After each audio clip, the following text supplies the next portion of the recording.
Everyone, this is पुरूज अनुथ्रिया और छोटी दीदी। और ये छोटी चीज़ें। आज अपन बात करेंगे शुभ भूमि और अशुभ भूमि को उस पर लगे वृक्षों के आधार पर किस प्रकार पहचान सकते हैं। तो चलिए बिना किसी देरी के स्टार्ट करते हैं। भूमि की शुभता और अशुभता पहचाने उस पर लगे पेड़ों के आधार पर। आपका घर जिस भूमि पर बना हो, यदि उस पर कुछ ऐसे वृक्ष लगे हों जिनका प्रभाव शुभ रहता है, तो भूमि घर के सदस्यों की भाग्य वृद्धि भी कर सकती है। प्राचीन शास्त्रों में बताया गया है कि जिस तरह की भूमि होती है उसका फल भी वैसा ही होता है।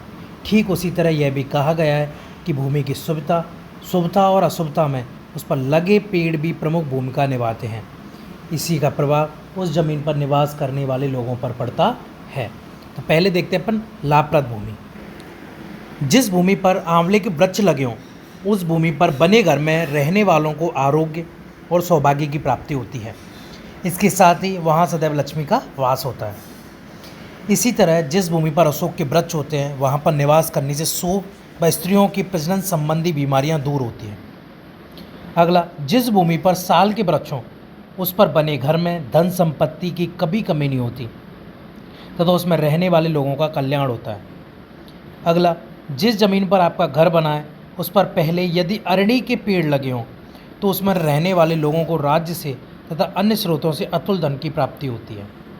अगला, अगर ज़मीन पर पहले रंगूदी के वृक्ष लगे हों, तो उस घर के सभी सदस्यों के बीच में हमेशा प्रेम भाव बना रहता है। अगला फैक्टर देख लेते हैं, हानिकारक भूमि। शास्त्रों में लाभप्रद भूमि की तरह हानिकारक भूमि का भी वर्णन किया गया है। पहला, जिस भूमि पर कत्था के वृक्ष हो, वहाँ घर बनाकर रहने से स्त्रियों को क्षय रोग हो सकता है।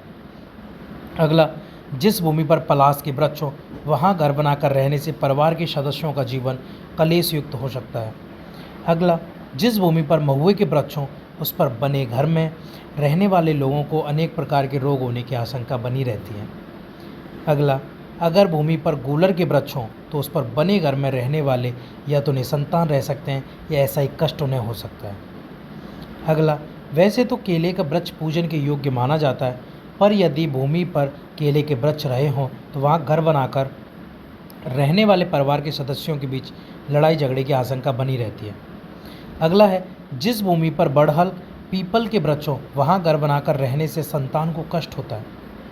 अगला, जिस भूमि पर बेर का वृक्ष हो, वहाँ घर बनाकर रहने से पारिवारिक कलह व संतान के रोगों की आशंका होती है।